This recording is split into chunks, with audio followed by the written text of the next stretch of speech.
दोस्तों हर हर महादेव, ओम नमः शिवाय, जय शिव शंभू। दोस्तों 4 जुलाई से सावन का पवित्र महीना शुरू हो चुका है और 31 अगस्त को समाप्त होगा सावन का महीना। दोस्तों भगवान शिव को पशुपतिनाथ कहा जाता है। पशुओं की हर एक पीड़ा भगवान शिव की पीड़ा होती है। शास्त्रों के अनुसार वर्णित है कि ब्रह्मांड में जितने भी जीव जंतु हैं, सांप, बिच्छू, पक्षी आदि भगवान शिव को अत्यंत प्रिय है। जीव जंतु जब किसी भी कारणवश रोते हैं तब देवों के देव महादेव भी रोते हैं। दोस्तों इसी कारण भगवान शिव को पशुओं का राजा कहा जाता है। लेकिन आज हम आपको बताएंगे सावन के पवित्र महीने में अगर ये 5 प्रकार के कीड़े अगर आपके घर में निकल आते हैं तो साक्षात भगवान शिव की कृपा आपके ऊपर बरसती है। सावन के पवित्र दिनों में किस्मत का धनी होता है वो व्यक्ति जिसके घर में कोने कोने में ये जीव जंतु निकलते हैं। इन कीड़ों को साक्षात भगवान शिव का अवतार ही माना जाता है। आइए जानते हैं सावन के पवित्र महीने में कौन से कीड़े होते हैं व्यक्ति के लिए भाग्यशाली। दोस्तों हिंदू धर्म के पुराणों में कई पशु एवं पक्षियों को पूजनीय माना गया है। ये पशु पक्षी देवी देवताओं के वाहन के रूप में श्रेष्ठ माने जाते हैं। शास्त्रों के अनुसार इन पशु पक्षियों का हमारे घर पर आना एक विशिष्ट प्रकार का संकेत ही माना जाता है।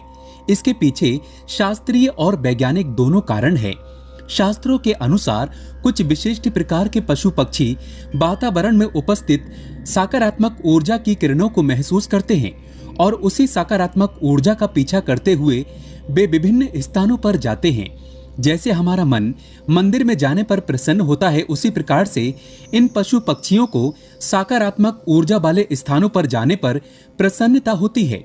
और यही कारण है कि वे ऐसे घरों में ही जाते हैं जहां का वातावरण शुद्ध और पवित्र हो, जहां पर साक्षात दैव्य शक्तियों का वास होता है, ईश्वर का वास होता है। इसलिए वास्तु शास्त्र में कहा जाता है कि घर को सदैव ही स्वच्छ और पवित्र रखना चाहिए। नकारात्मकता फैलाने वाले कीड़ों और जानवरों को हमेशा घर से दूर रखना चाहिए, अन्यथा इससे घर का वातावरण अशुद्ध बनता है और घर में रहने वाले लोगों की उन्नति नहीं होती है। लेकिन शास्त्रों में कुछ कीड़ों को शुभ माना जाता है। इनका घर पर आना शुभ संकेत समझना चाहिए। कभी कभी हम घर पर बैठने वाले पशु पक्षियों से भी जान सकते हैं कि उस घर में रहने वाले मनुष्य का स्वभाव कैसा है। घर पर अगर पशु पक्षी आकर बैठते हैं तो इससे पता चलता है कि उस घर में अच्छे स्वभाव के और सत्व गुण वाले लोग रहते हैं। और यदि उस घर पर सदा ही अशुभ पक्षी कीड़े मकोड़े दिखाई देते हैं तो समझ लेना चाहिए कि उस घर के लोग नकारात्मक प्रवृत्ति के और दुष्ट स्वभाव के हैं। दोस्तों आज के इस वीडियो में हम जानेंगे कुछ ऐसे ही कीड़ों और जानवरों के बारे में जिनका घर पर आना हमें कई महत्वपूर्ण संकेत देता है। वेदों में और पुराणों में ऐसे ही कई जीवों का वर्णन मिलता है जिनके घर पर आने से शुभ अशुभ लक्षण प्रकट होते हैं, जिन्हें कभी दुर्लक्ष नहीं करना चाहिए। तो चलिए जान लेते हैं विविध कीटकों तथा जानवरों द्वारा मिलने वाले महत्वपूर्ण संकेतों के बारे में। लेकिन दोस्तों अभी तक आपने कमेंट बॉक्स में हर हर महादेव नहीं लिखा है तो सच्चे हृदय से कमेंट बॉक्स में लिखें ओम नमः शिवाय, हर हर महादेव। दोस्तों एक लाइक जरूर करें। दोस्तों सबसे पहला है छुचुंदर। छुचुंदर का घर में होना बहुत ही शुभ होता है। वास्तु और ज्योतिष के मुताबिक जिस घर में छुचुंदर रहता है वहाँ महालक्ष्मी का वास होता है। इसके अलावा छुचुंदर यदि किसी व्यक्ति के चारों ओर घूम जाए तो समझ लें उसे जल्दी ही बहुत बड़ा फायदा होने वाला है। यदि सावन के महीने में रात के समय किसी को छुचुंदर दिखाई दे जाए तो उसकी किस्मत खुलना तय है। उसे अप्रत्याशित पैसा और खूब तरक्की मिलती है। यदि छुचुंदर घर के चारों तरफ चक्कर लगा ले तो उस घर की विपत्ति टल जाती है और कई मुसीबतें अपने आप खत्म हो जाती हैं। अगर आपके घर के सामने बार बार बैल आ जाता है अर्थात नंदी महाराज चले आते हैं तो आपको समझना चाहिए कि साक्षात आपके घर में भोले बाबा आ चुके हैं।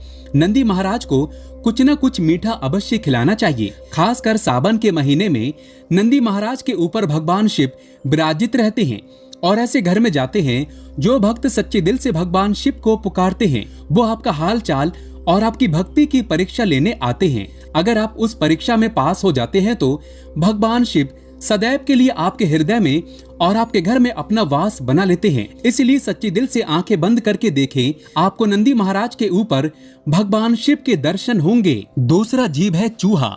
दोस्तों चूहा भले ही बुद्धि के देवता गणेश जी का वाहन है लेकिन उसे अशुभ शक्तियों का प्रतीक माना जाता है। घर में ज्यादा संख्या में चूहों की मौजूदगी घर के लोगों की बुद्धि के विनाश और नकारात्मक सोच का कारण बनती है। चूहों का घर पर आना अशुभ तो होता ही है, साथ ही ये घर में रोग तथा बीमारियां फैलाने का काम करते हैं। ये घर के वातावरण को दूषित बनाते हैं। चूहे घर में होने से धन का खर्च बढ़ने की संभावना होती है। साथ ही ये घर में होने से आपका बहुत बड़ा नुकसान भी करा सकते हैं। आपके वस्त्र तथा किताबों को खराब कर डालते हैं, बिजली के उपकरण नष्ट कर देते हैं, बिस्तर आदि कपड़े आदि नष्ट करने का कार्य करते हैं। दोस्तों, इसलिए चूहों का घर पर होना अशुभ ही नहीं, नुकसानदायक भी है। अचानक घर में ढेर सारे चूहों का आगमन होना भी किसी अशुभ घटना का संकेत माना जाता है। चूहों के अंदर से एक ऐसी गंध निकलती है जिससे बच्चों को इन्फेक्शन हो जाता है, यहाँ तक कि बच्चों की मृत्यु भी हो जाती है। चूहों की जो बीट होती है, पॉटी होती है,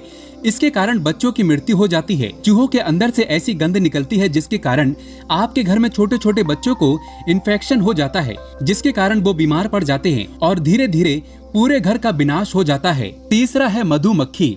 दोस्तों, ऐसा कहा जाता है कि मधुमक्खी खराब किस्मत और गरीबी को न्योता देती है, इसलिए इसे अपने घर से तुरंत हटा देने में ही भलाई है। घर पर मधुमक्खी का छत्ता होना भी अशुभ माना जाता है। मधुमक्खी के छत्ते में अनगिनत छेद होते हैं, ये आपके जीवन को भी शत विक्षत कर सकते हैं। इसीलिए यदि आपके घर में मधुमक्खी का छत्ता हो तो उसे तुरंत हटा देना चाहिए। चौथी चीज है मकड़ी के जाले।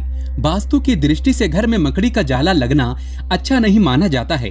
ये दुर्भाग्यपूर्ण घटनाओं का संकेत देता है, इसलिए घर में कहीं पर भी मकड़ी का जाला देखते ही उसे तुरंत हटा दें। मकड़ी का जाला आपके जीवन में संकट पैदा करता है और आपकी तरक्की को रोकता है। दोस्तों, पांचवा जीव है तितली।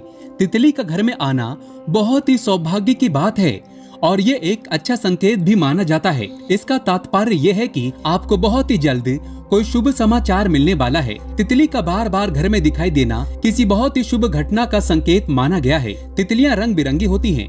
ये आपके जीवन में खुशियों के रंग भरने के लिए ही घर में आती हैं। लेकिन शास्त्रों के अनुसार माना जाता है कि जब घर में सावन के महीने में तितलियां आ जाएं, उनका प्रवेश घर में हो जाए, तो इसे साक्षात भगवान शिव का आगमन माना जाता है। भगवान भोले बाबा आपसे बहुत ही प्रसन्न हैं और आपकी भक्ति का वरदान अब आपको जल्द मिलने वाला है।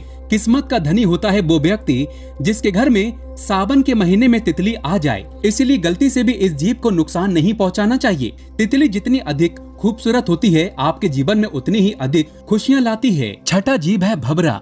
घर में काले रंग का भंवरा आना शुभ संकेत है। आपको जल्द ही विवाह से जुड़ा कोई शुभ समाचार मिल सकता है। भंवरे को भूल से भी मारना नहीं चाहिए। ये आपके बुरे समय के समाप्त होने का संदेश लेकर आपके घर पर आया है। भंवरा घर पर आने के बाद से आपके जीवन में अच्छे समय की शुरुआत हो सकती है। सातवां जीव है बिच्छू। कहते हैं कि सपने में बिच्छू दिखाई दे तो समझो कि आप पर कोई संकट आने वाला है। जिस घर में बिच्छू कतार बनाकर बाहर जाते हुए दिखाई दे तो समझ लेना चाहिए कि वहां से लक्ष्मी जाने वाली है। लेकिन पीले रंग का बिच्छू माया का प्रतीक है। ऐसा बिच्छू घर में निकले तो घर में लक्ष्मी का आगमन होता है और खासकर सावन के महीने में इस रंग का बिच्छू अगर दिखाई दे तो समझो आपकी किस्मत पलटने वाली है। दोस्तों, बात करते हैं 8वें नंबर की। अगर आपके घर में काली चींटियां आ रही हैं तो खुश हो जाइए। दरअसल माना जाता है कि ऐसा होने पर भविष्य में आपकी सुख शांति में वृद्धि होने वाली है। वहीं काली चींटियों को आपके धन ऐश्वर्य के बढ़ने से भी जोड़ा जाता है। काली चींटियों को खाना खिलाना बहुत ही शुभ होता है। सावन के महीने में अगर घर में ढेर सारी काली चींटियां दिखाई दे जाएं, तो समझो भगवान शिव आपके द्वार पर आ चुके हैं। अब आपके घर में धन दौलत की कमी कभी नहीं होगी। चारों दिशाओं से धन खींचा चला आएगा। अगर चावल के भरे बर्तन से चींटियां निकल रही हैं, तो ये शुभ संकेत होता है। कुछ ही दिनों में आपके संचित धन में वृद्धि होने वाली है। व्यक्ति की आर्थिक स्थिति अच्छी होने जा रही है। काली चींटियां भौतिक सुख वाली चीजों के लिए शुभ हैं। अगर काली चींटियां आपके घर में एक गोल घेरा बनाकर घूम रही हैं, तो समझ लेना चाहिए कि आपके घर में माँ लक्ष्मी का आगमन हो चुका है। आपके घर की आर्थिक स्थिति में काफी सुधार होगा। आपको कहीं से बहुत अधिक धन की प्राप्ति हो सकती है। ज्योतिष शास्त्र के अनुसार खासकर सावन के दिनों में काली चींटियों को अन्न खिलाना बहुत ही शुभ होता है। घर में अगर चींटियां दीवार पर ऊपर जाती हुई दिखाई दे तो आप विकास और प्रगति करेंगे, और यदि चींटियां नीचे की तरफ जाती हुई दिखाई देती है तो आपको नुकसान का सामना करना पड़ सकता है। अगर काली चींटियां उत्तर दिशा की तरफ से आती हुई दिखाई देती है तो शुभ संकेत समझना चाहिए। इससे धन में वृद्धि होती है। यदि चींटियां दक्षिण दिशा की तरफ जाती हुई दिखाई दे तो इसे अशुभ संकेत समझना चाहिए। यदि पूर्व दिशा से चींटियां आती हुई दिखाई देती हैं तो आपके जीवन में सकारात्मकता बढ़ने का संकेत है। 9वां जीव है घोंघा। शास्त्रों के अनुसार घर में घोंघे का अचानक से निकलना अथवा घर की दीवार पर रेंगना शुभ संकेत समझना चाहिए। आपको किसी बड़े कार्य में सफलता मिल सकती है। 10 गुना संपत्ति हासिल हो सकती है। गड़ा हुआ धन हासिल हो सकता है। 10वां जीव है छिपकली। कई लोग छिपकली को देखकर डर जाते हैं और उसे तुरंत ही घर से भगाने का प्रयास करते हैं। कुछ लोग तो बिना जाने ही क्रोध में आकर छिपकली को मार देते हैं। लेकिन शायद आप नहीं जानते होंगे कि छिपकली का घर में आना बहुत ही शुभ संकेत होता है। छिपकली का संबंध धन की देवी लक्ष्मी से होता है, इसलिए घर में छिपकली का आना अशुभ संकेत नहीं बल्कि शुभ संकेत ही माना गया है। खास तौर पर अगर आपके घर के मंदिर में छिपकली दिखाई देती है तो ये सौभाग्य का प्रतीक माना जाता है। इससे आपको चमत्कारिक फल की प्राप्ति हो सकती है। अगर आपको मंदिर में हर रोज छिपकली नजर आ रही है तो इसका अर्थ होता है कि आपको जल्दी ही कोई शुभ समाचार मिलने वाला है। लेकिन काले रंग की छिपकली का घर में आना अशुभ होता है। इसका संबंध अलक्ष्मी से होता है। दोस्तों, काले कलर की छिपकली घर में देखना मनहूस माना जाता है। ये बहुत कम लोगों के घर पाई जाती है। अगर हो तो आप सावधान हो जाएं। काली छिपकली घर में देखना मतलब घर में कुछ न कुछ तो गड़बड़ है। घर में बहुत बुरा होने का संकेत माना गया है। छिपकली का सिर पर गिरना अशुभ संकेत होता है, लेकिन छिपकली का छाती पर अथवा हाथ पर गिरना अथवा रेंगना बहुत ही बड़ा शुभ संकेत होता है। इससे धन लाभ होने की प्रबल संभावना होती है।